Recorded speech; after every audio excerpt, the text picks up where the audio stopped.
Alkitab secara terus terang menyatakan bahwa ada raksasa yang pernah hidup di bumi, terutama di zaman Alkitab ditulis. Dalam Kejadian 6 ayat 4, pertama kali kata raksasa ditulis. Kejadian 6 ayat 4, pada hari-hari itu para raksasa, Nepilim, telah ada di bumi bahkan juga sesudahnya. Ketika anak-anak Elohim, Bene Ha Elohim, menghampiri anak-anak perempuan manusia dan mereka telah melahirkan baginya, mereka adalah orang-orang perkasa yang ada sejak lama, orang-orang yang ternama. Dalam bahasa Ibrani, raksasa disebut Nepilim, dan anak-anak Allah disebut Bene Ha Elohim. Frase kata anak-anak Elohim itu berasal dari kata-kata Ibrani Bene Ha Elohim yang sama persis dengan kata-kata yang digunakan dalam kitab Ayub sebagai referensi kepada para malaikat. Ayub 1 ayat 6, pada suatu hari datanglah anak-anak Allah, Bene Ha Elohim, menghadap Tuhan dan di antara mereka datang juga iblis untuk menghadap Tuhan. Penggunaan kata yang sama yaitu Bene Ha Elohim di kitab Ayub dan Kejadian menunjukkan bahwa yang dimaksud dengan anak-anak Allah adalah para malaikat. Artinya bahwa kisah dalam Kejadian 6 ayat 4 adalah kisah di mana malaikat yang jatuh, di mana mereka menyamar menjadi manusia dan menghampiri anak-anak manusia dan akhirnya melahirkan Nepilim atau para raksasa. Kata orang-orang yang gagah perkasa dalam Kejadian 6 ayat 4 di atas berasal dari kata Ibrani Gibor. Kata Ibrani Gibor ini punya banyak arti, sehingga harus diartikan sesuai konteksnya. Antara lain, berkuasa, tiran, jawara, pemenang, pemimpin, terkemuka, raksasa, manusia, manusia raksasa, orang kuat, gagah perkasa, mempunyai kekuasaan, pejuang, kuat, orang pemberani, dan pahlawan.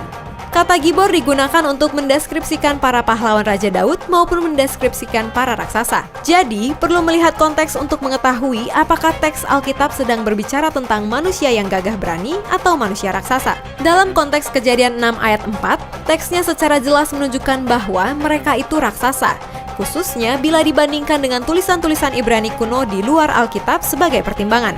Apa yang dilakukan setan dan para malaikat yang jatuh dalam peristiwa Kejadian 6 adalah berusaha untuk memusnahkan benih wanita yang suatu hari akan meremukkan kepala iblis dalam Kejadian 3 ayat 15 dengan cara merusak ras murni manusia dan menggantinya dengan ras hybrid atau raksasa. Sejak Kejadian 6 ayat 4, mulai ada raksasa di muka bumi sampai akhirnya Tuhan mendatangkan air bah dan membinasakan bumi kecuali Nuh dan 3 orang anaknya yang adalah keturunan ras murni manusia.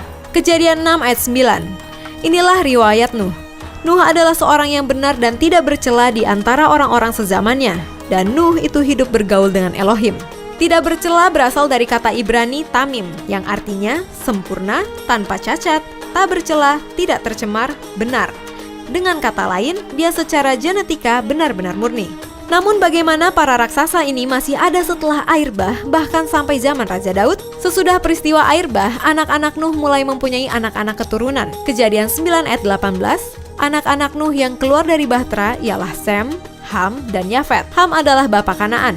Kita tahu bahwa para raksasa tinggal di Kanaan dan mereka merupakan keturunan dari Kanaan yang adalah anak dari Ham. Kejadian 10 ayat 15, Kanaan memperanakan Sidon, anak sulungnya, dan Het, serta orang Yebusi, orang Amori, dan orang Girgasi. Beberapa raksasa seperti Goliat adalah orang Filistin. Dari manakah asal orang Filistin? Kejadian 10 ayat 13 dan 14, Misraim memperanakan orang Ludim, orang Anamim, orang Lehabim, orang Naftuhim, orang Patrusim, orang Kasluhim, dan orang Kaftorim. Dari mereka inilah berasal orang Filistin. Misraim sendiri adalah anak dari Ham yang merupakan sepupu dari Kanaan. Ras raksasa ada di daerah Kanaan yang terdiri dari 6 suku bangsa yang diperintahkan Tuhan untuk dimusnahkan Israel adalah orang Het, orang Amori, orang Kanaan, orang Feris, orang Hewi, dan orang Yebus. Ulangan 20 ayat 17, melainkan kau tumpah sama sekali, yakni orang Het, orang Amori, orang Kanaan, orang Feris, orang Hewi, dan orang Yebus, seperti yang diperintahkan kepadamu oleh Tuhan Allahmu. Daud dan orang-orangnya akhirnya menumpas sisa-sisa raksasa yang ada di Israel. Nah, menurut kamu, apakah sekarang ini masih terdapat keturunan raksasa di bumi ini? Tuliskan komentar kamu di bawah ini ya, Jesiers.